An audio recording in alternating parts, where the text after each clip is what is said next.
Hey folks, Randy Newberg here, and I'm sitting in Bozeman, Montana, and we are doing the Hunt Talk podcast, which is subtitled Randy Newberg Unfiltered. And I'm sitting here with Dan Doty, who is a good friend, and he's going to help us with the production aspects. He's a podcast expert who... I don't think that's quite true. Well, I'll pretend. What do they say? An expert is a guy from a neighboring county who nobody knows. Perfect. So Dan is with the 0.0 crew. They produce the Meat Eater TV show, and I've been friends with them for a long time. And now that they've located an office in Bozeman, Dan has convinced me the value of doing podcasts. So this is our effort to try talk about issues that the hunting world strays away from, that maybe you don't get in the depth that you could from other platforms. And we're going to see where that takes us.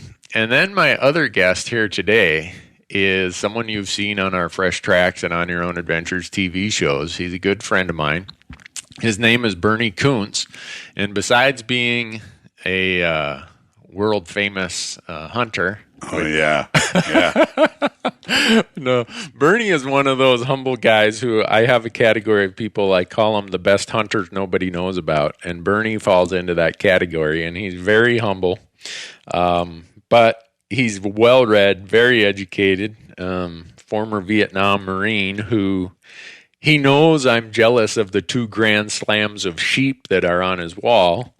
And Bernie, how you managed to do that as a state employee for, 30 or 40 years? Yeah, well, you got to remember back when I hunted sheep the first time, 1976, I went on a bighorn hunt in Wyoming for $1,500, and I hunted desert sheep in Arizona for $1,800. Okay.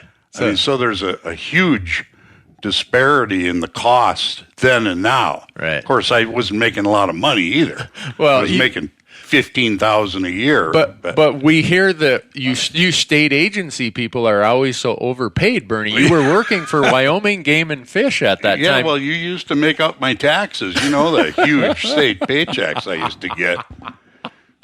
But I drove old pickup trucks most of my life, too. Yeah. And I didn't buy any toys. Yeah, but I've never owned a snowmobile or an ATV. But you make up for it with your cigar habit. Yeah, and fine rifles and handmade knives. So anyhow, we've got Bernie Kuntz with us here, and before we get into topics, I'm just going to give the audience a little bit of an understanding of what Randy Newberg Unfiltered, the Hunt Talk podcast, is going to be about. Not just this episode, but future episodes. And what we plan to do with this is it's going to be a bi-weekly discussion with Randy and his friends. We're going to be talking about hunting, public access, pretty much all things related to the public land hunter. And they're probably going to hear some things that they didn't need to know. I mean, what do they call that, Dan? TMI? Too much information? Too much information, yeah, TMI. So we have the big Hunt Talk Forum as part of our TV show, and that's why the podcast is also called the Hunt Talk Radio Hunt Talk Podcast. And so out on Hunt Talk in the last month, I started a thread saying, what kind of topics do you guys want us to talk about? And it's amazing. It's just a string of incredible topics that are relevant to the public land hunter. So how we're going to do that is every time we do an episode, we're going to go to those threads out on Hunt Talk and pick out who are the guests and who are the topics that we think people are interested in. So that's kind of how we got here. And, Dan, I'm going to blame you for this. Please. Whether it succeeds or fails, it's going to be Dan's fault. I almost feel like you know how your wife asks your opinion, but she really doesn't want your opinion? You're just the fallback in case it doesn't work out. Well, I asked for your opinion, and now I don't like it, so it's your fault. I can handle that responsibility. I asked my wife last night, I asked her an opinion. Why, of all the people you know, hunters obviously better than me, and people obviously as knowledgeable as me, or more so, why did you select me for this podcast? And she said, well, he probably doesn't know anybody who talks as much as you do. Well, there's some truth to that.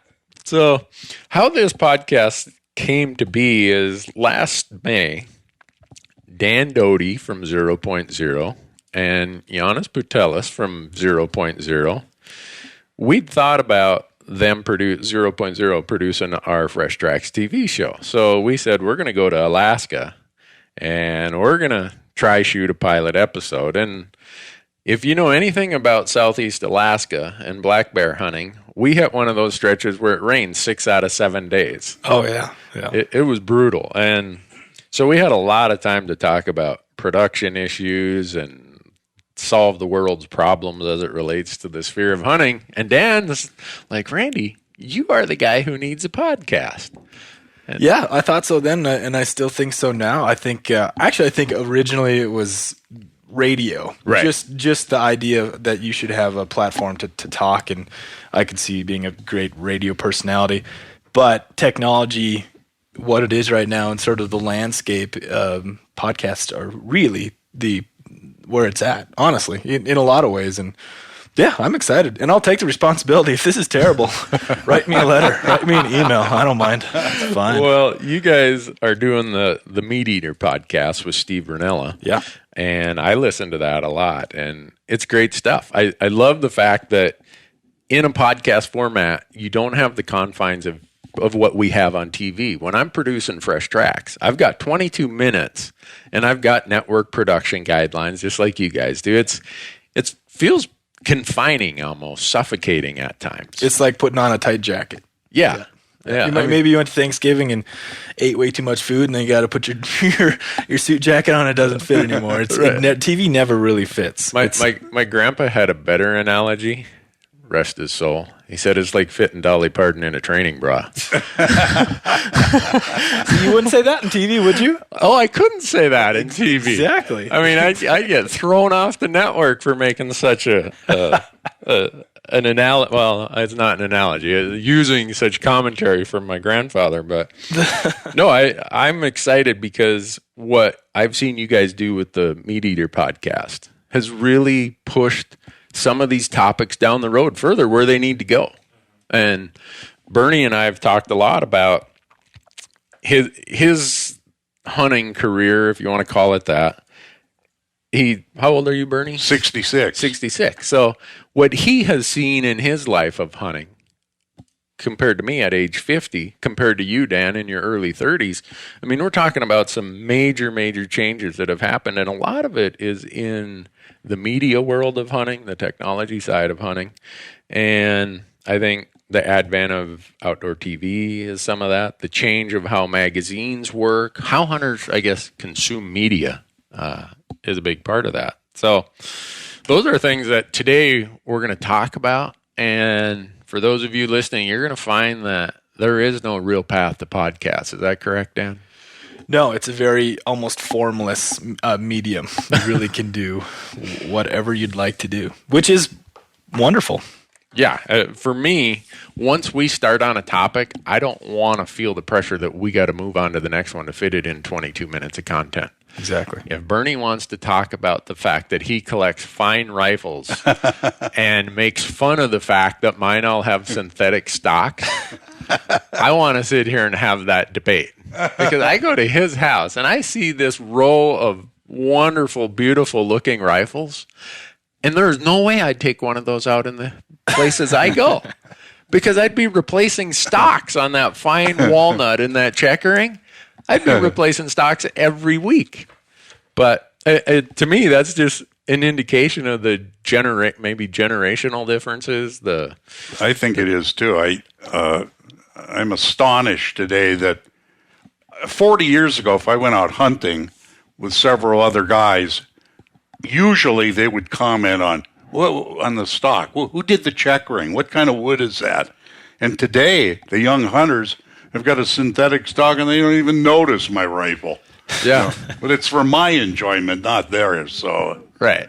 So it doesn't bother me. It is amazing, though, to to notice the transformation from synthetic, from walnut stalks to synthetic over the course of a couple decades. It's amazing to me. And you've completely rejected that, Bernie. I think that makes I have one rifle with a synthetic stock. Okay. Does that make you a hunting curmudgeon? I am a curmudgeon. I am also a old doddering, barely walking bad advertisement for Bridger Orthopedic and the Billings Clinic. Are you saying that they couldn't repair your cobbled body? They could not make you a 30-year-old. On the way here, Bernie said, "Oh, what I wouldn't give to be 30 years old again." Yeah, this last surgeon, I said, I take it that my 6-mile-a-day pheasant hunts are over. Well, he says, we'll shoot for 4 miles. I'm not even at 50 yards. So, but you'll get there. I don't think so. I think my pheasant hunting days are over, but I had some good days. Yeah. Well, for those of you who watch our show, Bernie and I did an elk hunt in On Your Own Adventures, did a Nevada elk hunt where you had a tag. And then this year, coming up in the middle of July, they're going to get to see you down in New Mexico shooting a beautiful pronghorn. And in that episode, I remind people that Bernie is the owner of our traveling profanity trophy. And Dan's looking at me like, do I need the bleeper button now or later? I can't believe I beat out your Uncle Larry, though. Come on. Oh, Bernie, you guys are neck and neck, but I think the words you used, you both have the same. I have more fluency? Yes, you are a multi-language profanity expert. Thank you very much. Larry, my uncle, we grew up in northern Minnesota. There's only like 4 really good words that he knows. You've got handfuls of them. There's times I got to say, what did you say? Because I'd never heard it before. I can insert adverbs among adjectives and nouns. Yeah, exactly. So anyhow, we're already getting off topic. All right. To the point of the three of us sitting here, I think, Dan, your generation is very embracing of technology.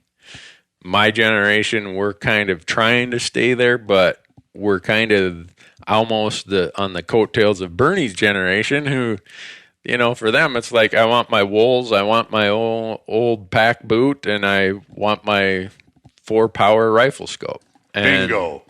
I'm not going to speak for my entire generation because I am very primitive. I mean, I call myself Mr. Smith Corona. I still own an IBM Selectric 3 typewriter, and I use it all the time. I do write a weekly column, and have been doing it for 41 years, and I use a computer, and I attach the document and email it when the thing is working.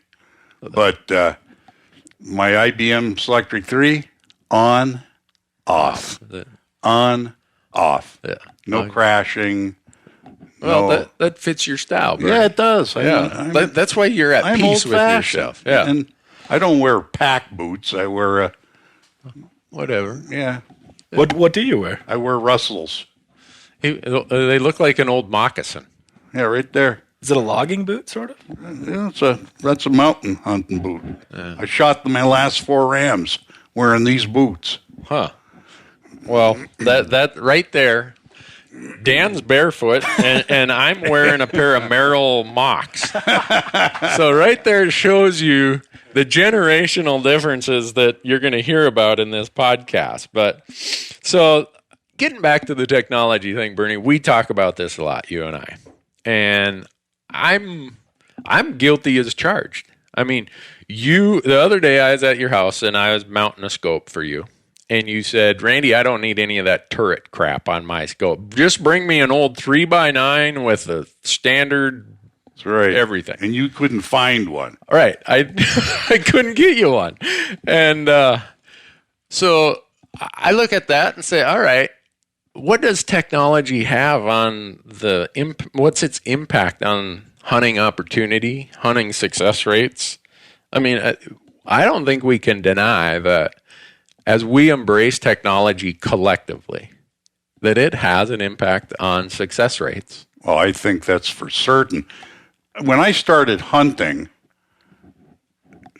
deer and antelope, I had a BLM map and a compass and a highway map, Yeah. I mean, that's it. When I went antelope hunting with Randy last summer in New Mexico, I couldn't believe this. And I know the younger hunters listening this will be aghast at how primitive I am. But he had this little smartphone and put a chip in it, and we'd be driving along the gravel road, and it would tell us who owned the land on either side of the road.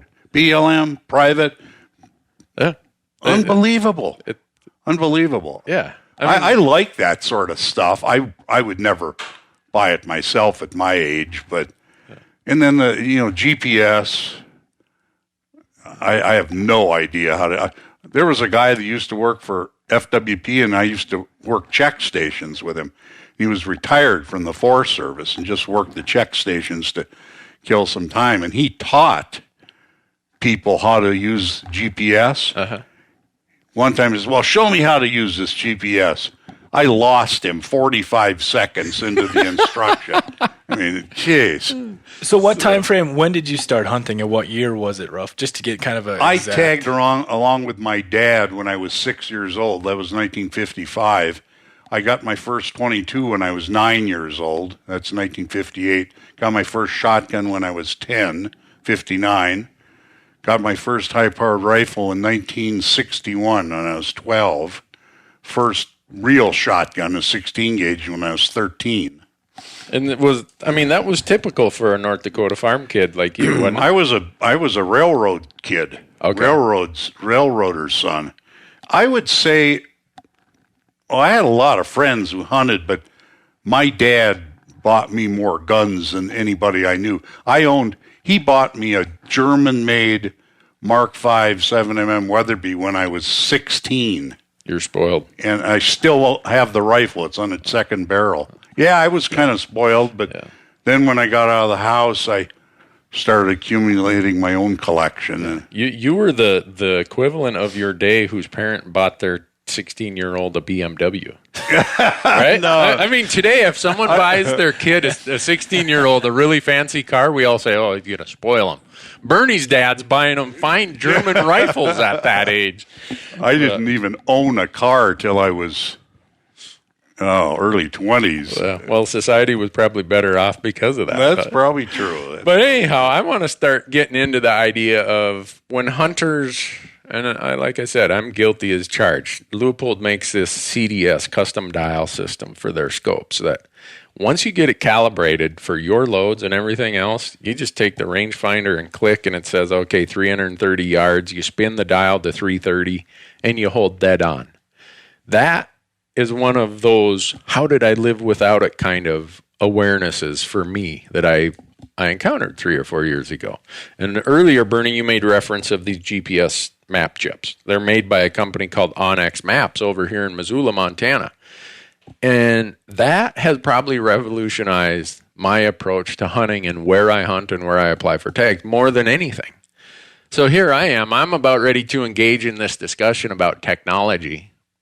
And I embrace it. I use it. So we as a hunting community in general, I wonder if we got to accept the fact that technology is making us more lethal. I think it is. And how does that affect hunting opportunity for the Dan generation? When you look at this, Dan, you probably just accept it as, hey, technology is part of my life. Yeah, I think I have to. I grew up in the 80s, late 80s and early 90s as a kid in North Dakota and Minnesota. And I didn't have any of that stuff growing up either. But absolutely, I think, I guess, I don't know if I'm right square in the middle, but my job, my pastimes, basically everything I do is run through my iPhone or my computer, and I think the recreation and hunting is no different. And that said, I'm actually probably more on the primitive side of my generation too, and I don't rely on a lot of technology. I like to go out there with kind of the bare basics and just get it done. But it's both. It's both because in the media career and in the media world, podcasts and TV shows and making all this stuff, that's 100% technology driven. Right. And hunting with Steve Rinella for Meat Eater, which I have for several years now, it's absolutely just, how things are. Yeah. I mean, I bought my first bow when I was 30, I think it was, 1994. And I shot with a tab or, a shooting glove. And I limited myself to about 25 to 30 yards. I mean, 30 was the outside range. And now, not that I take long shots, but I can stand out in my yard and I can drill a 60-yard target. Why is that? Just because of improvements to the bow, to the arrow flight, to the arrow technology, the bow technology, the broadhead technology, the sights, the everything. And so it gets into this discussion of, is technology a plus or a minus? Because I can guarantee you I'm way more lethal, which in the end hopefully means a greater likelihood of a clean kill and a quick and humane kill. But we all of us, it's just our nature that we say, hey, my equipment allows me to shoot 50 yards now comfortably, whereas before I would have passed on that shot. And the same could be said about these modern muzzle loaders, Yeah, where you shoot 250, 300 yards with a scoped inline. Right. And so it defeated the reason for those special seasons for bow and arrow and for muzzleloader was to supposedly employ primitive weapons. Right. And now who can call that primitive anymore? And that's where you get into these big, ugly debates among hunters. I think some of us weren't there for the discussions when the first archery and muzzleloader seasons were brought in. And there was resistance to them at that time. I talked to some guys in Montana who established the first archery seasons. And the whole idea was, look, let us out in the woods. We've got these recurve bows or these long bows. Yeah. We're going to have such a minuscule impact on the resource. And, hey, we're going to pay some excise taxes. We're going to pay some license fees. Let us go do it. And so that and the muzzleloader, the old style muzzleloaders, those seasons started out and they didn't have that much interest, but like everything, we're the American society. We want to build the better mousetrap. And let's look at here in Montana, the Missouri breaks. I was just going to bring that up. Most of the elk killed in the Missouri breaks now are killed by archery hunters. That's right. Is that good or bad? Well, because archery hunters have a lower success rate, it allows more opportunity among the hunting community up there or in any of these types of seasons, even if the total kill is now approaching what the rifle kill is there. But your average rifleman who's applying for a 50 to 1 odds permit probably will not be so happy about that. Exactly. And so So long term, I think what you're getting at is there's going to have to be some kind of harvest restriction or implementation of more permit seasons due to the efficiency of modern hunters. I guess that's the point I'm getting at, Bernie. And if I was in Dan's shoes or that generation, do I just accept that as, hey, that's the way it is? I'm okay with that. We have been spoiled beyond belief, I think, you and I, because we've lived this period of long seasons, easy to get tags, lots of general tags or over-the-counter opportunities. And as the lethality of the hunter increases due to technology, are those days gone by? To a degree, I think they are. To a degree. Yeah. So I look out on our Hunt Talk website, and whenever we have discussions, and we have some really beat each other up kind of discussions out there, a lot of them focus on technology. There's this long-range shooting craze going on right now. Yeah, I really hate that. I used to be, I'm not bragging, I used to shoot on the Marine rifle team out of Camp Lejeune, North Carolina, and I was a very good shot when I had a good back and 2 good legs. And one time I shot a cow elk at 515 paces with my old 7mm Weatherby. I was in prone position. across a flat expanse in a river bottom. This is, and I had a rifle I was familiar with. I had a good idea of the range because I'd hunted this area many times before, and I killed the cow elk with one shot. But I was nervous about shooting that far. And when I read about commonplace 600 and 800 yard shots, I mean, those are animals. They're not enemy troops in the open. They're not targets. I think I don't like that. I don't like that drift at all. Yeah. And along with this, they're using these huge scopes with the turrets that you're describing. And I was talking to my old friend John the other day, who was born on the same day as me. And a friend of ours says he can't believe that two people with absolutely nothing to contribute to society were born on the same day. But we were. Anyway, John and I were talking about deer hunting in North Dakota. He grew up in the same town as I did. And he said, I never shot a deer in North Dakota that wasn't running. Right. Really? And I said, well, now that I think of it, I may have shot a couple, but most of mine were running too. And I said, the big thing in the whole while I hunted, the big thing was having a low enough power scope so I get a running animal in it. That's why a lot of my rifles have 4-power scopes on them. Yeah. But I shot animals out to 300 yards with a 4-power scope. And now you got these great big scopes. You could beat a grizzly bear to death with them. They're 6 to 20 power scope.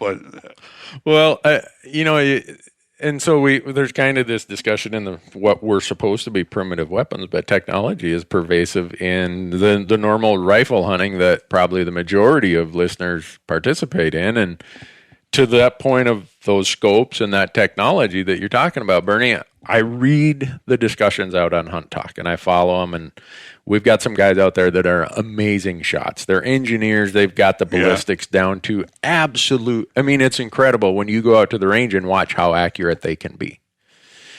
But undeniable to that is as distance increases, the impact variables of wind, temperature, altitude, conditions are extended. I mean, they're amplified. And that bullet has to travel some longer distance. That means the animal can turn, can move slightly. I don't know. I don't want to be the guy who stands there and says, that's not the way I do it, so that's the wrong way to do it. And I think we all have to find our own point of comfort of where we're at. I think that's a good point.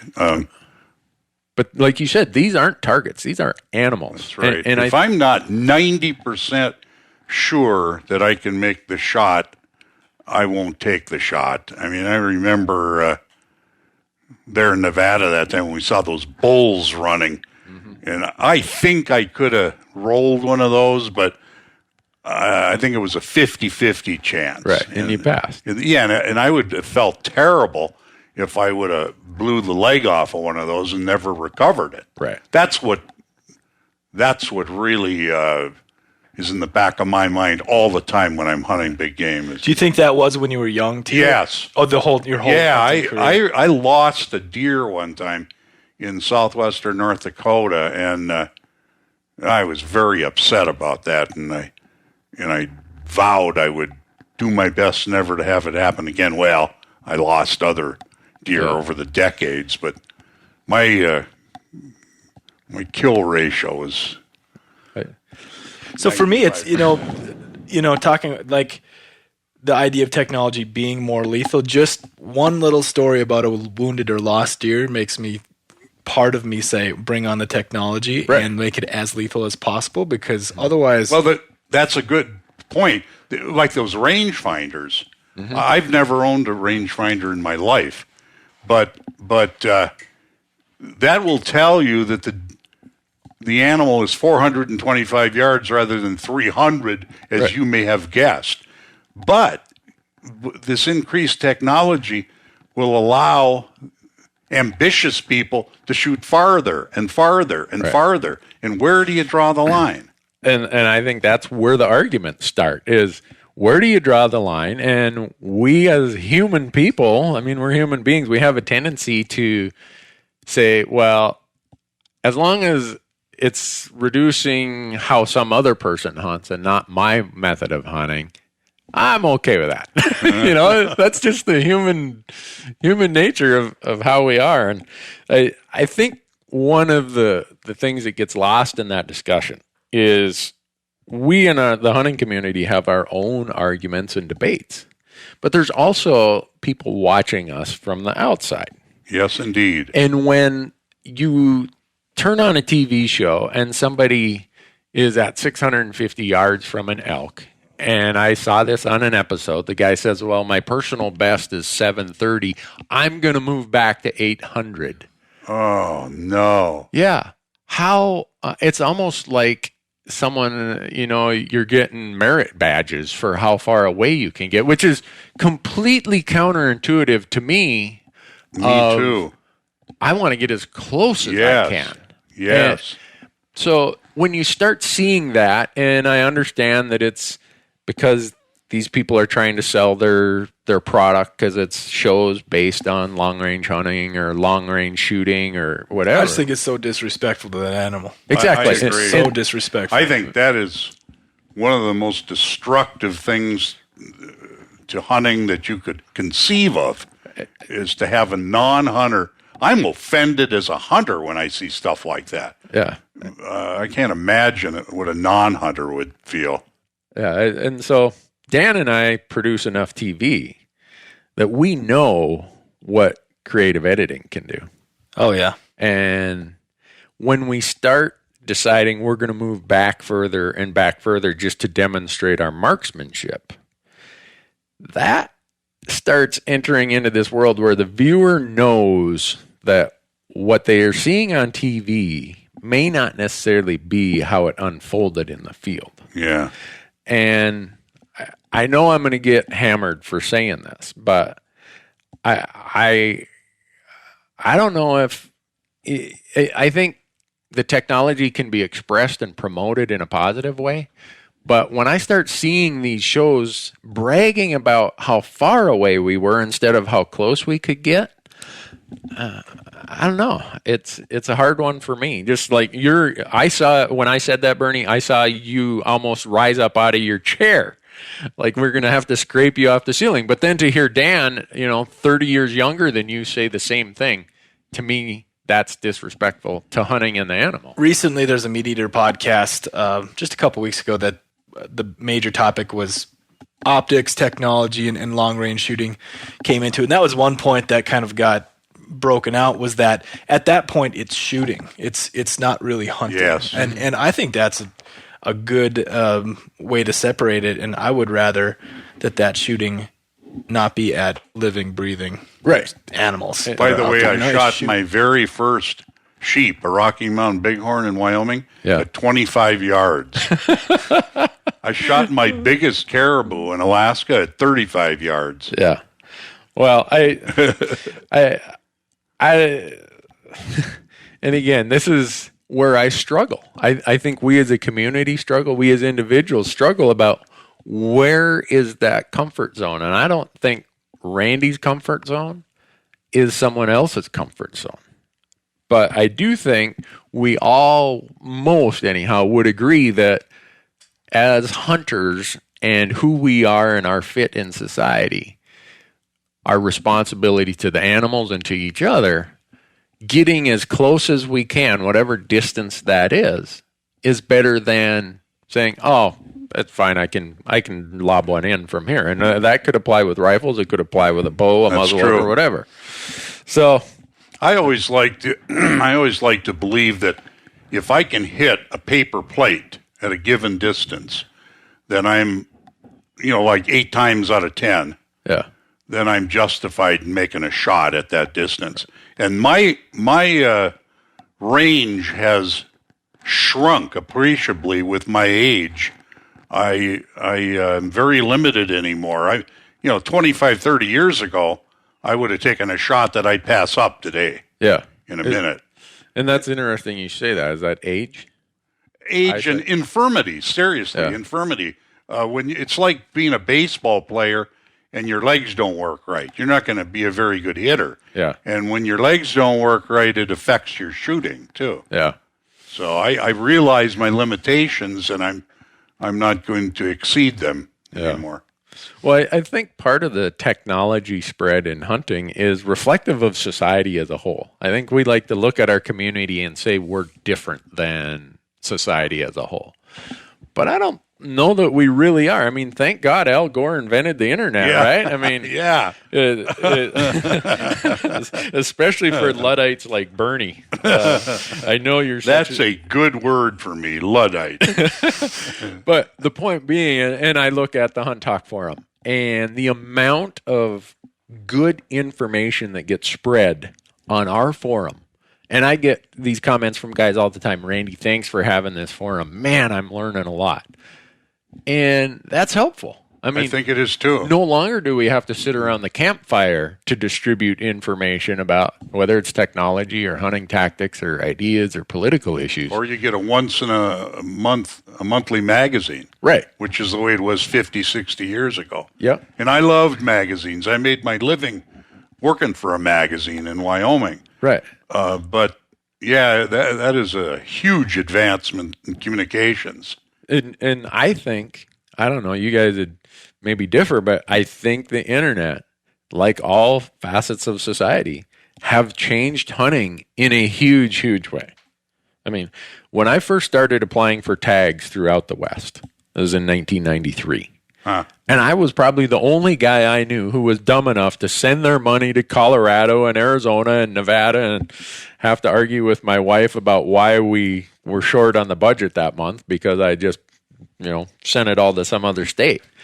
Now I look at, again, I'll refer back to my portal of where I get a lot of my technology, Hunt Talk. Probably the majority of those guys are hunting in at least one other state other than their home state. And before the advent of internet, thanks again to Al, I don't think people even knew those opportunities existed. So that's between technology of our hunting technology, like how to shoot longer distances, how this, how that, new clothing, new packs, new boots. We're also sharing information about new opportunities. So now we got a lot more hunters competing for the same opportunities. When I got out of college, I got a job at a big daily in North Dakota, $150 a week, and I was living in an attic that had been made into an apartment for $70 a month. And I made a vow that if I ever got out of this racket and got a better paying job, I was going to start applying for sheep permits in the West. Okay. In 1975, I got hired at Wyoming Game and Fish Department to be associate editor of their magazine. $866 a month before taxes. I thought I was rich. I applied the next year in New Mexico, did not draw. I drew a bighorn permit in Wyoming and another one in Arizona for desert sheep. That puts you so far ahead of the curve for your time, Bernie. Yeah, but nobody else I knew. I knew some guys who were applying for resident sheep permits in Wyoming. I was still a non-resident, technically. I had to live there a year. But I didn't know anybody who was applying for sheep in 4 or 5 different states. But as you point out, I'll bet you everybody on that forum, as you said, is applying in at least one other state than where they're living. Yeah. And so that's ballooned over the last 10, 20 years. Yeah. And, of course, your odds have decreased appreciably. I mean, I've been applying. I told my wife I sent in my 32nd application for Montana Bighorn this year. 30 years as a resident and 2 as a non-resident. Uh-huh. And I've never drawn. Dry your tears. Yeah, I will, Bernie. Yeah, you who has 2 grand slams, I'm going to really cry for you. I've never drawn a sheep tag in my life, and I'm already age 50, and I've been applying in all these states forever. Which then gets me, I'll just jump into another topic about these elaborate schemes these western states have that are very complicated. Oh. And I sat on the committee where Montana developed our bonus point scheme. And for the listeners who aren't familiar, most of the western states you have to apply, and it's almost like a lottery. You send your name in, and most states, for each year you're unsuccessful, you either get a bonus point or a preference point. Well, I sat on that committee, and that was in 1999, I believe, so I was 35 years old. And I was 15 years younger than the next youngest person on the committee. And so I advocated, we got new hunters coming into the ranks here. Maybe we shouldn't put all of these tags into the bonus or preference point system. Let's keep a couple of them out here as random tags. Like Wyoming does. Right, or like some other states do, so that a new hunter has an opportunity. I think that's a great idea, but your idea went nowhere. It went nowhere, Bernie. And those guys looked at me like, can we throw you out now, or do we have to wait until the lunch hour? So I'm sitting there in all these western states. I've got anywhere from 15 to 20 sheep points or moose points or whatever it might be. A guy like Dan, he's, say someone's in their late 20s and they get into this gig. Their odds, because all of us old gray hair, no hair types have stacked the deck in our favor so greatly. Yep. The younger hunters, if I was in that situation, I don't know that I'd even bother applying. You could apply 30, 40 years before you draw, and think of all the application fees that you'd be paying over those years. And by the time you draw, you'd be an old doddering guy like me and wish you hadn't drawn. Would you really tell somebody not to do it, though? I don't think I would. Oh. I'm too crazy for that stuff. I quit. Well, I drew twice in Wyoming for sheep, and I started applying again, a decade ago or 12 years ago, and I quit about 6-7 years ago because I knew I couldn't handle it physically, and I quit Colorado. I had 11 or 12 points there, and I quit Nevada this year. I had 14, 15 points for California Bighorn, but you make a good point. There should be a pool of general draw tags available so the 14-year-old or 15-year-old who applies the very first time has a mathematical chance of drawing. Otherwise, it's like these once-in-a-lifetime permits, like Arizona. You draw sheep permits once in a lifetime. Yeah. Well, I drew in 76, and I still bought raffle tickets from the Arizona Desert Sheep Society, but my interest in Arizona desert sheep would have been higher if I could have applied again in 25 years. Mm-hmm. I think sheep permits ought to be once in 25 years. Yeah. And I think that there ought to be a 25% pool for where anybody can draw. Yeah. I mean, but most of these states, you're stacked. Old guys are. Right. And we're stacking the deck even further. And I'll give you an example. In Montana, it was 2 legislative sessions ago. Oh, I know what you're going to say. Okay, there were 2 things. One died and one passed. The geriatric hunting community said, we need to carve out a bunch of these tags that you got to be 65 years old in order to draw one, because we're going to die before we draw. Yeah. Well, fortunately, that died a quick death. But one of the things we did is we decided we're going to square our bonus points. So, Randy, I think right now, if you have max points in Montana, you're sitting on 14 points. So you square that. What's that? 140 plus another 56. I got like almost 200 random numbers assigned to me. Whereas the 15-year-old, even if they started 3 years earlier, they got 10. Yeah. I mean, so when most of us in Montana have maximum points, do these squaring and other elaborate schemes really help our individual odds enough that it's worth the damage it does to discouraging younger hunters from having any interest I in don't it? think Is it really a discourage, though? Or do you think it's this almost unattainable thing that people get obsessed about and want to do? I don't know if it discourages people. Do you think really? it does? I don't know. I don't know either. I'm not sure. I'm not sure either because I've been so lucky.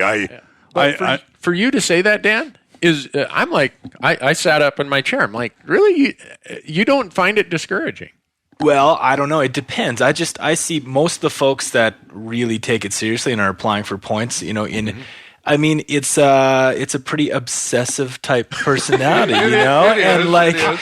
One thing that distressed me no end, I remember, 18, 20 years ago, when if a resident applied for a sheep permit, you had to come up with, I think it was $125. It wasn't that long ago. $75. Yeah, it was $75. Then they went to $125, didn't they? Yeah, and then so many whining resident hunters protested that they couldn't come up with $125. They said, well, just come up with $75, and if you draw, we'll bill you for the other $50. Yeah. Well, that still wasn't good enough for them. Correct.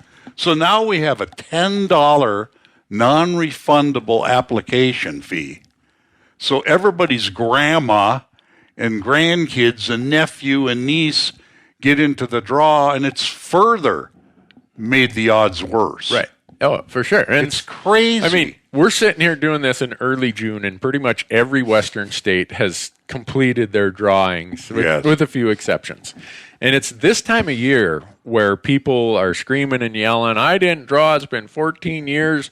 I want to improve the point system. And no one ever wants to improve it for the greater good. It's always for themselves. Yeah. And we have two Western states that don't have a point system. Idaho and New Mexico. Yep.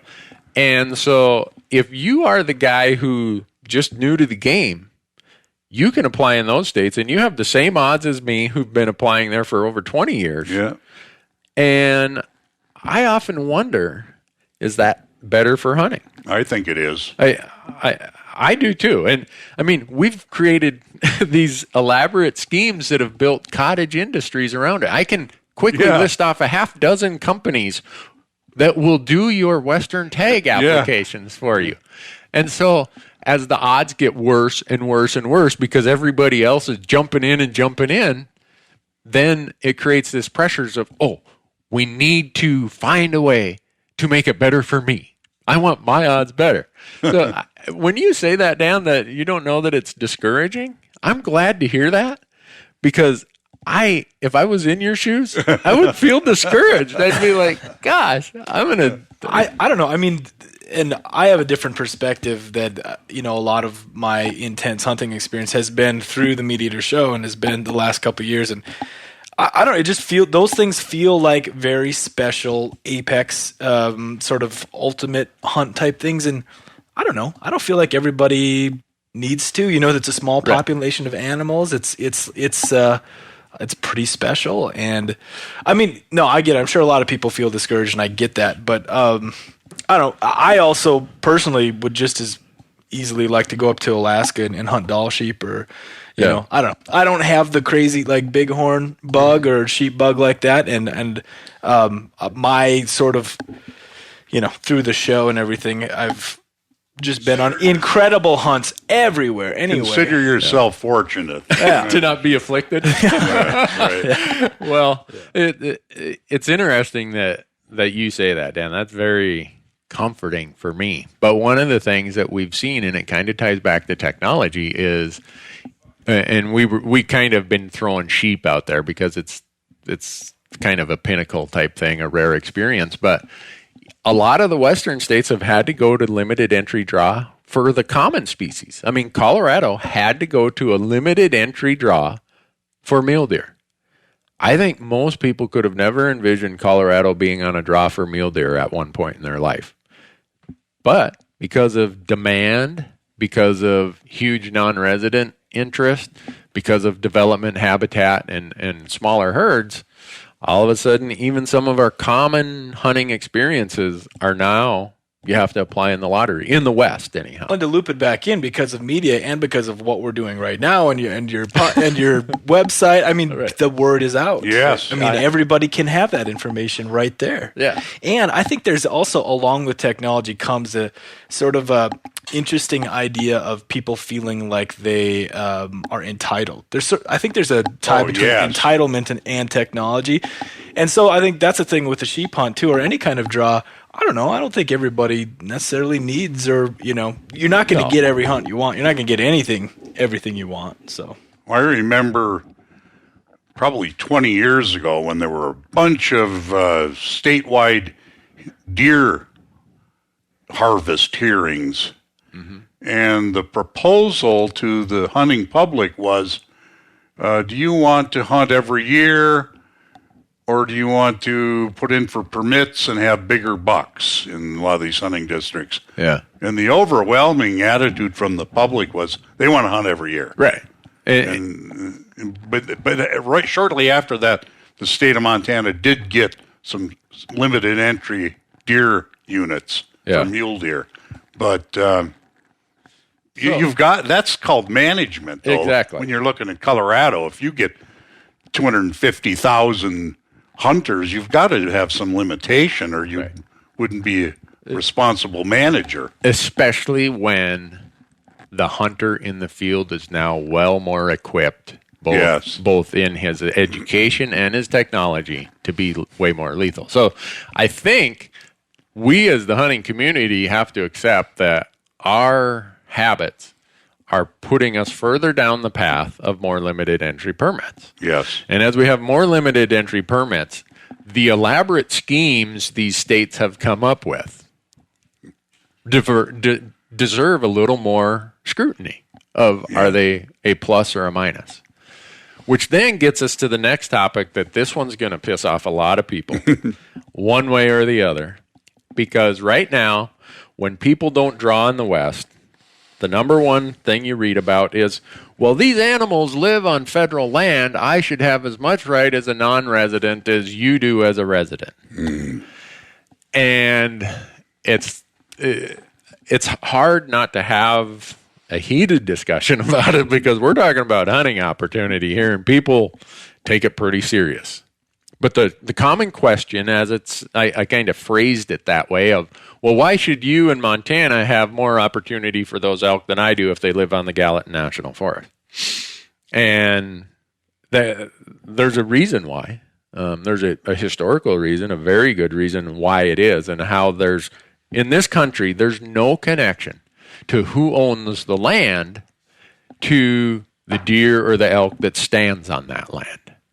And people are like, bull crap. And, well, I'm here to tell you there isn't. Wasn't there a court case on the East Coast about clams, Chesapeake Bay? Exactly. 1846 or something? Yeah, 1842. And that's 1842, okay. And so... and that's the precedent, I believe. That's the precedent that started state purview, state trusteeship of wildlife. Right. And so what that case was, it's called Martin versus Waddell. And not Michael Waddell, the guy on the Bone Collector TV. I think maybe it was his grandfather or something. Anyhow, Martin versus Waddell was exactly what you said, Bernie. 1842. Some landowner said, I own the shellfish that are on the tide flat, and you people can't come and get them. And so it went all the way to the U.S. Supreme Court. So you think about what the makeup of the Supreme Court was at that time, 1842. There were probably some people whose parents, grandparents, or they knew someone back in the Revolutionary days. Sure. And knew why some of the decisions of this Constitution were made the way they were.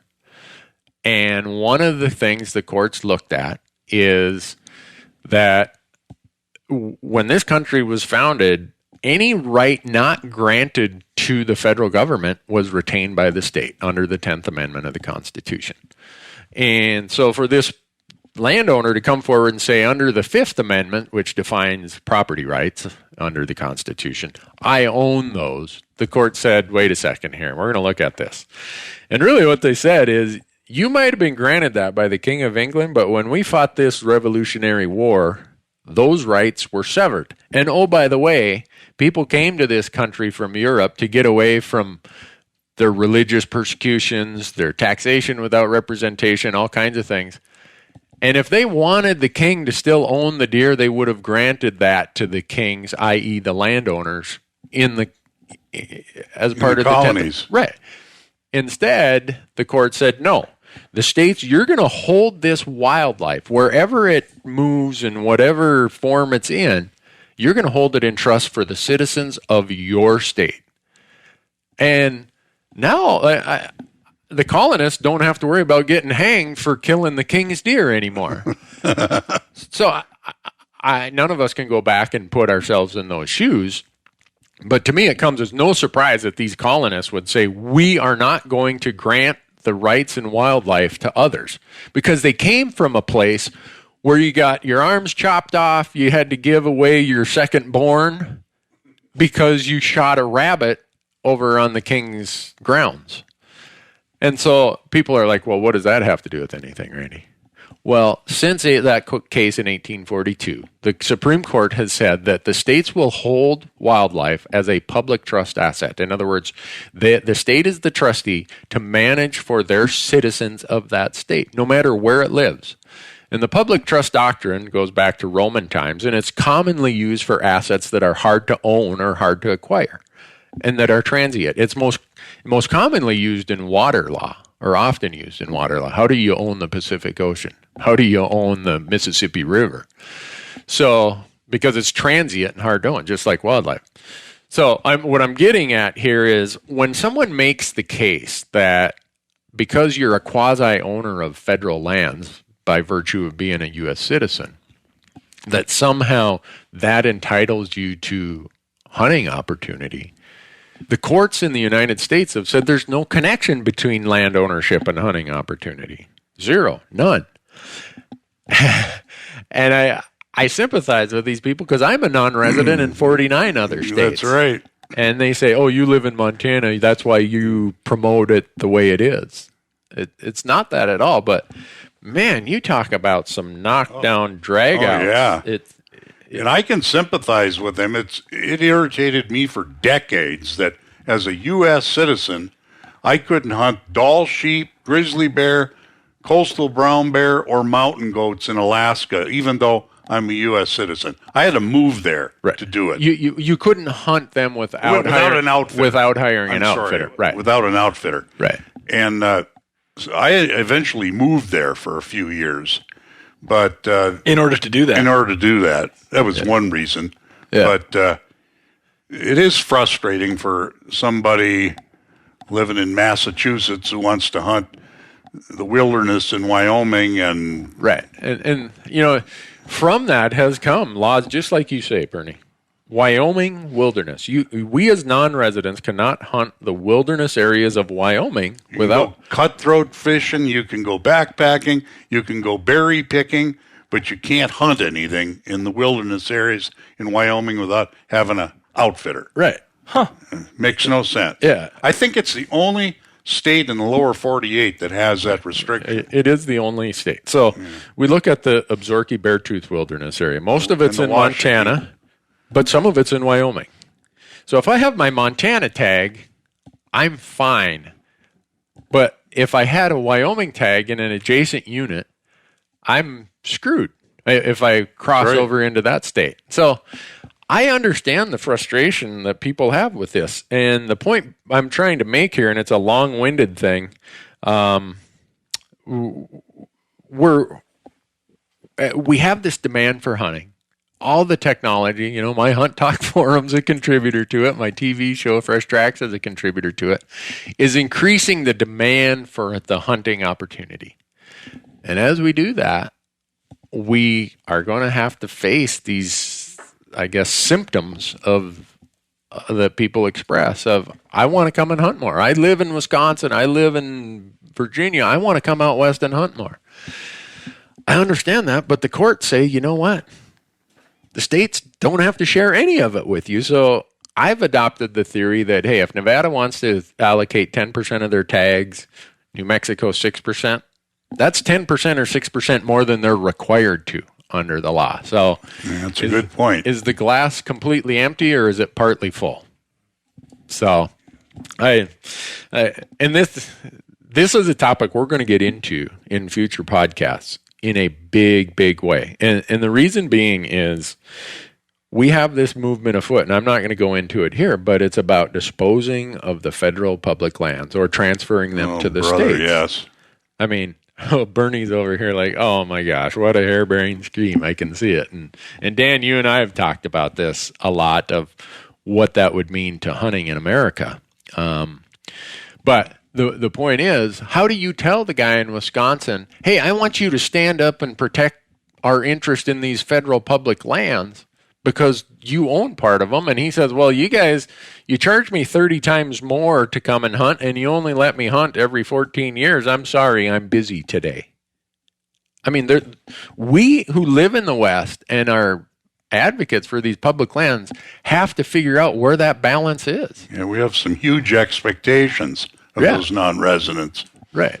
And they fund our agencies in a heavy way.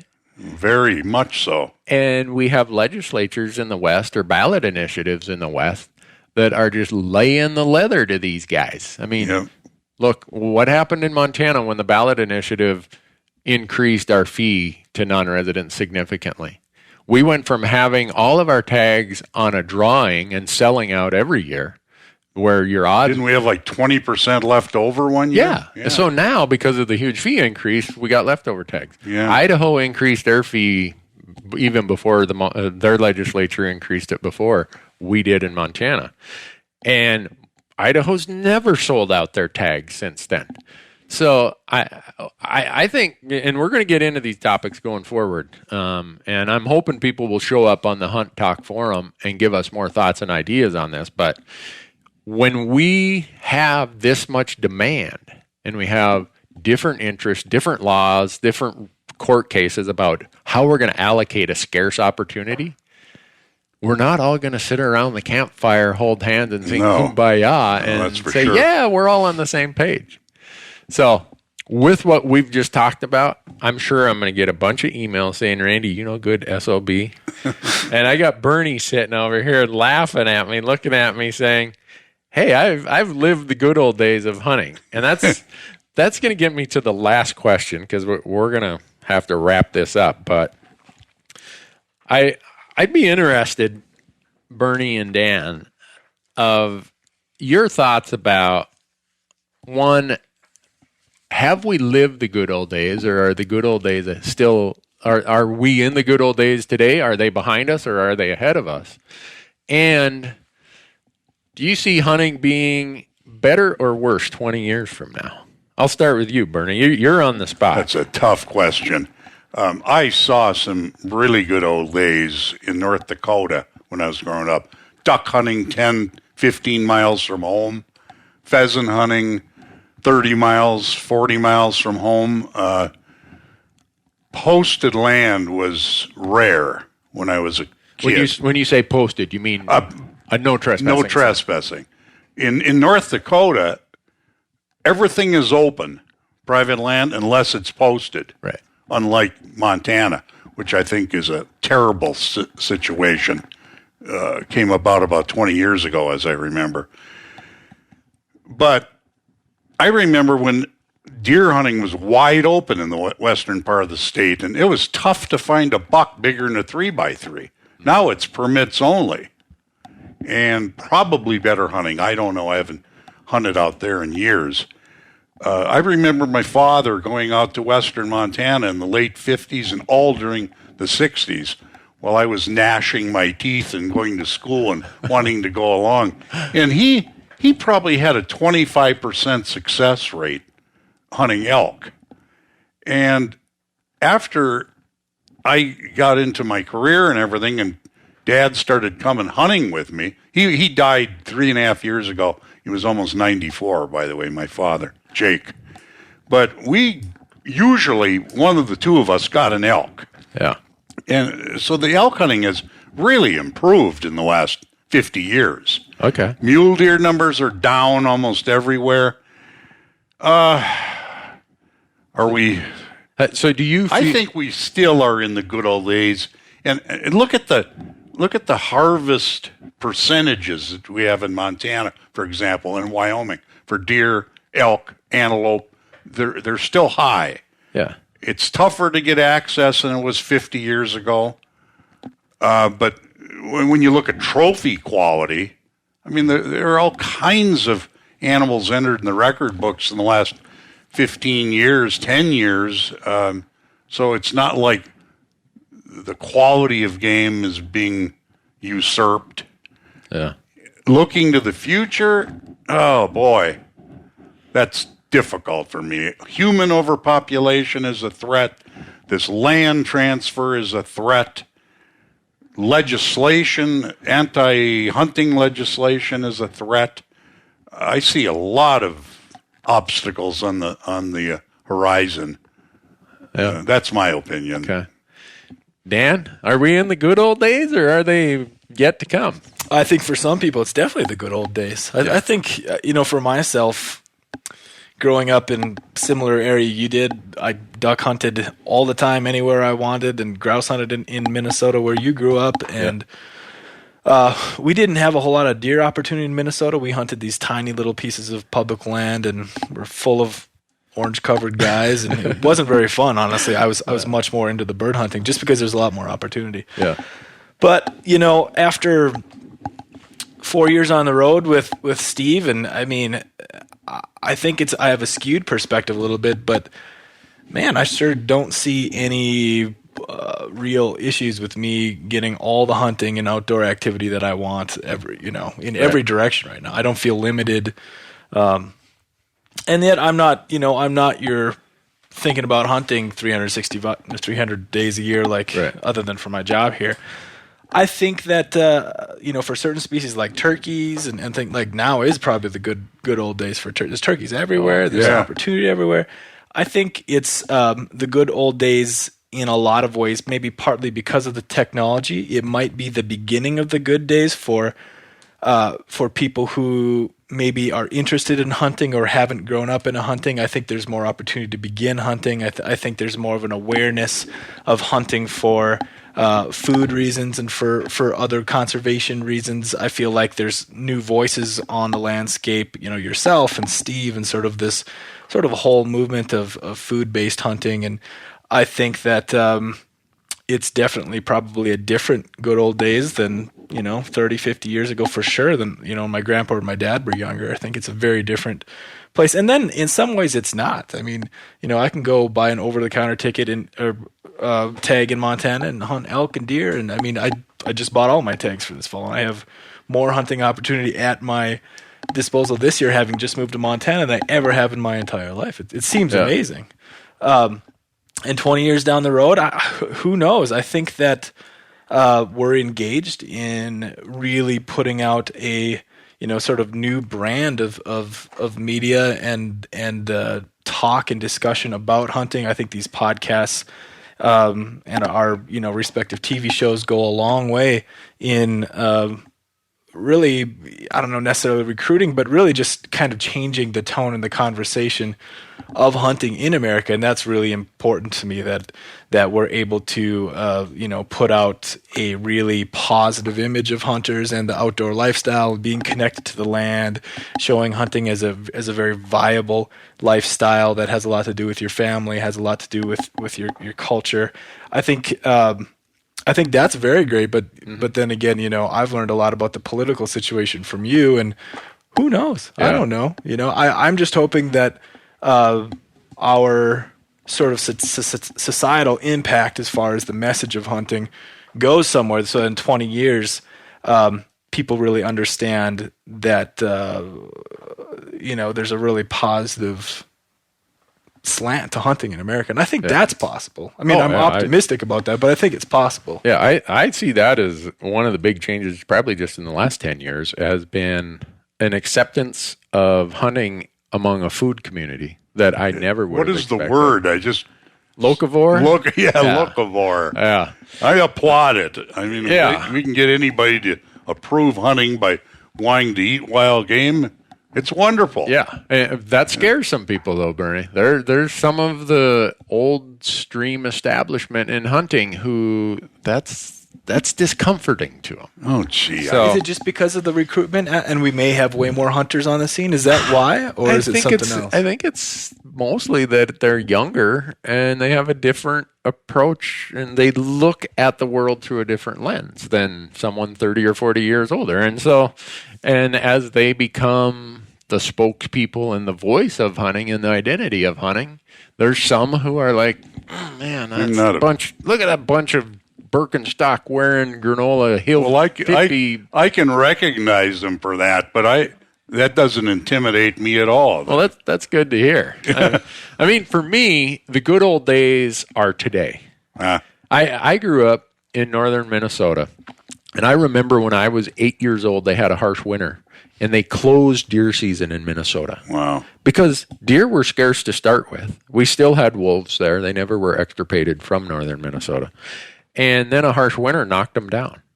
And so when I was growing up, I shot my very first deer I shot, I think it was 14 or 15, my first buck. And it was a little basket rack. There they call them 6 points. Here they'd call it a 3-point. And we threw that in the back of the truck, and we drove up and down Main Street. And by the time you walked into my mom's little diner, everybody in town knew I'd shot a deer. And you were hailed as a hero for a little 6-point buck. And now people, almost to the point of abundance where people almost frown at, well, why'd you shoot that little 1.5-year-old thing? And we were talking about this one day, Bernie, about goose hunting. Oh, yeah. If you shot a goose in my hometown, you were somebody. You either had the money to go to Saskatchewan or you just were one really good hunter. And now we got goose shit on every golf course in America. They're a nuisance. Yeah. You know? So, and the same with elk. Growing up, I could not have imagined Randy Newberg being an elk hunter. It just seemed that difficult, that far out in the realm. And now we have more elk on the North American continent than any time in my life. So as much as we have some species like mule deer that are in decline, and hopefully we can figure that out, I look at it and say, like you, Dan, there's so much opportunity. If you really want it, if you want to go and invest the time to find it, it's there. And the abundance of wildlife that we have in this country, even in the face of a growing population, is remarkable. Thinking about elk like that, how far back would you have to go in history to find a year when there were more elk then than now? I would say you'd have to go back 150 years. Probably. Yeah. I mean, that's... And the geese, I used to go over to the Forsyth area, Miles City, Forsyth, Hysham. You would see 10,000 birds in the air at one time. Right. When they were really flying well off the Yellowstone River. I thought it was in heaven. Right. And so that tells me that the good old days are yet to come. And for me, whether or not those good old days are there in 20 years gets back to a point you made, Dan, about the politics. We came through a period of restoring wildlife in North America to great abundance by making wildlife conservation an apolitical issue. It wasn't a party issue. It wasn't really even in state legislatures or in Congress. It was handled at commission levels by local rod and gun clubs. And if there's one big change I've noticed in the last 10 to 15 years, it's that interest groups have taken our issues and dragged them over to the political arena. They know we're not geared up for that. Most of our representation groups like Ducks Unlimited or the Rocky Mountain Elk Foundation or whatever are nonprofits. They're not even allowed to go and do large-scale lobbying. So we've got people who've grabbed our issues, brought them over to the political football game, and we're not prepared to do it. And if we don't get schooled up and organized and ready, then those good old days that I think could be there 20 years from now, I think that's one of the pivot points of whether or not it's going to be there. Very good point. Very good point. And so, but Dan is the producer of this, and he's given me the signal of, hey, Randy, you've been talking a long time. So I want to thank Bernie for being here, Dan for talking me into this, and I want to thank everyone who's been listening. And what I would ask is, if you've listened to this, is please go out to the Hunt Talk forum and go to the podcast portion. Let me know what you guys want for topics. We've already got a lot of them, but we're going to get into some serious stuff. Now that we've given you the overview of where this podcast is going, we're probably going to pick one topic, maybe two at the most, for each subsequent podcast. And we're going to get into some knockdown, drag out, scream and yell matches. I also want to know guess who people want to have, because I don't want this to just be a bunch of guys who are all nodding their head at the same time. I mean, if there's anything that the outdoor media is guilty of in today's world, it's that we all either think alike, or at least on the surface, we all behave alike. So that's, I guess, do they call that a wrap, Dan? Well, do you want to mention your air times for your upcoming shows, or your new website? Maybe I mention some of that stuff. See, that's why we got a production guy here. He keeps that stuff on track. So, yeah, what you guys are going to find is our TV show, Fresh Tracks, is going to premiere on the Sportsman Channel. It's Wednesday nights and I'm going to give you mountain times because that's where I live and what I think. It's going to be 9:30 in the evening mountain time. Sportsman Channel, we've been there for quite a long time now. And the other thing that we got coming up is we're building, and it's going to be ready. It's a new website called randynewberg.com. And it's where you're going to find everything you want to know about this podcast, about our Hunt Talk forum, about our TV show, Fresh Tracks with Randy Newberg. And you're also going to get the opportunity to download all of our old episodes and our new episodes. There's going to be links on that site. Go to randynewberg.com and you're going to see a download button. And if a lot of you don't watch our show because you don't get a TV package or whatever, well, this is going to be your chance to get it. You can download it to a device, watch it anywhere, anytime, however you want. And then we're going to have another sweepstakes again this year, Dan, where I'm going to take a hunter with me. And the rules of how that works, those are out at randynewberg.com also. So thanks for reminding me. Oh, yeah, it's lots of good stuff going on. So yeah. So anyhow, folks, thanks for listening. And you're going to get another chance in 2 weeks. We're going to release these. Have we decided what day we're releasing these? I believe Wednesdays. Okay, we're going to release these on Wednesdays every other week. So when you go out to randynewberg.com, you'll know. Here it is. We'll let you know. And if you want to subscribe to our contact stuff, we'll even email you the link to download it. So and while you're at it, check out the Meat Eater podcast. And very soon here, you're going to have all kinds of hunting and outdoor listening availability. The Hunt Talk podcast, Meat Eater podcast, and it's good. You won't be bored anymore. No, well, if they are bored, it's of their own creation. So, Dan, Bernie, thanks a lot, guys. Thank you for having me. Bye-bye.